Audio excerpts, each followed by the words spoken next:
Whether you're camera shy or not, there's a part of everyone that longs for the spotlight, being lauded for hipness or brains or special talents.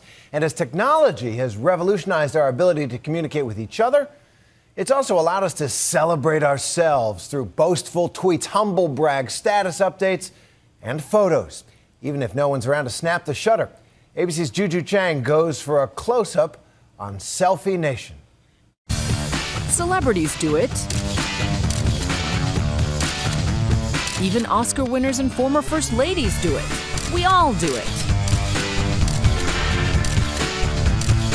And not always well. Now I'm recording a video. Did you love that? The selfie, the digital self-portrait, is now the cultural touchstone of our smartphoning, social networking age. Here's Eminem at the Louvre, Louis C.K. in the loo, Bieber in the hospital, and Rihanna just about everywhere. She's shared hundreds of intimate selfies with her 6.2 million Instagram followers. For celebrities, it can be crafted marketing or perhaps a deep-seated need for attention. Celebrities have a very high need for approval and for ego boosts. In fact, probably the reason they chose to go into that field is because they have that applause hunger. Psychologist Barbara Greenberg wonders if we're breeding a selfie nation. Twitter even devotes a day to it, #SelfieSaturday. And Facebook and Instagram may all be contributing to a generation of self-absorbed, self-promoting, self-involved oversharers, worthy of parody by College Humor. A super close-up of my eye. Now a selfie looking cute. It is on my feet, it's guaranteed with 5 likes, 5 likes. When you're sending out photos of yourself, the message is, look at me, admire me. And the message is also, vote for me, give me approval. Give me either the thumbs up on Facebook or a little heart on Instagram. One study looked at 1,700 college students over time and found that narcissistic traits have been rising at the same rate as obesity. But is posting selfies really to blame? I don't friend people that I don't know. Ask any 9th grader. Grace Bristol and her 15-year-old friends will tell you they take hundreds of selfies every year.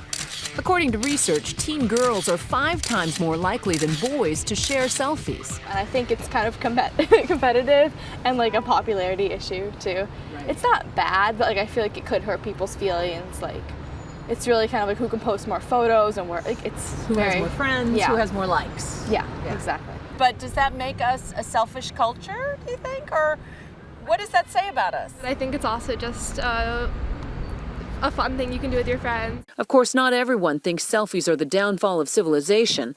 Self-portraiture is considered a classic artistic form of self-examination. Norman Rockwell painted a selfie. Why are we fascinated by ourselves? I think it's the truth. You see your eyes. Your eyes are the window to your soul. You know, and as a portrait photographer, when I study someone, I can see whether they're a frowner or a smiler, right, by the way the wrinkles lie on their face. Nigel Barker is the globe-trotting photographer who's worked with the most beautiful models on the planet. He made a name for himself on America's Top Model. Hey, ladies. Hi. And now hosts Oxygen's The Face. Nigel sees selfies as therapeutic.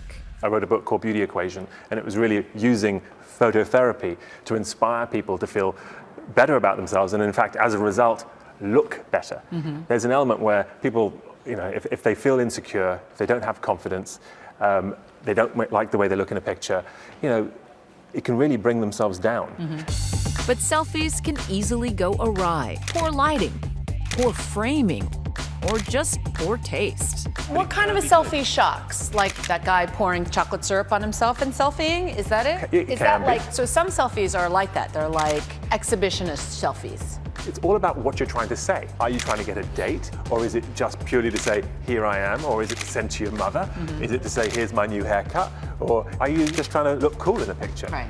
You know, there's so many messages you can tell. How do you feel about the guy, you know, in his workout clothes going like this with the selfie? I'm not a fan of people taking selfies with their shirts off. Guys out there, you may think it works for you on Facebook, but the rippling muscle shot, don't do it. Don't do it. Don't do it. So many people do the duck face, you know, that. Yeah, why do they do that? They think they look better, they're sucking in their cheeks. Right. And then they look at the picture and they just don't get it. So basically you're saying don't pose. Posing is the worst. For a selfie, it's not about the pose, It's about you. There's a reason why you look great in a picture or you look great in real life. It's because someone has caught the essence of who you are. And a pose is not you. Where's the line between being confident and being narcissistic? It's not about feeling that you're better than the next person. It's just that when you look at the picture, you're like, that's me, and I'm happy. Nigel says you start with what's on your mind, not the look on your face. Why are you taking the selfie? I want to say, look, I'm in this cool place with Nigel. So, you know, that immediately you got a little smile on your face. Right. So you stay in that moment, and you go, boom, there you go. There you go, and that was beautiful. That was actually good, and I forgot to look at the lens. So, here's the trick. You hold your camera away, chin up, doesn't look very pretty at the beginning. You feel that muscle tighten, right? Then come over, look at camera, bam. We took our selfie skills on location with Nigel's wife, a former model, to see it in action.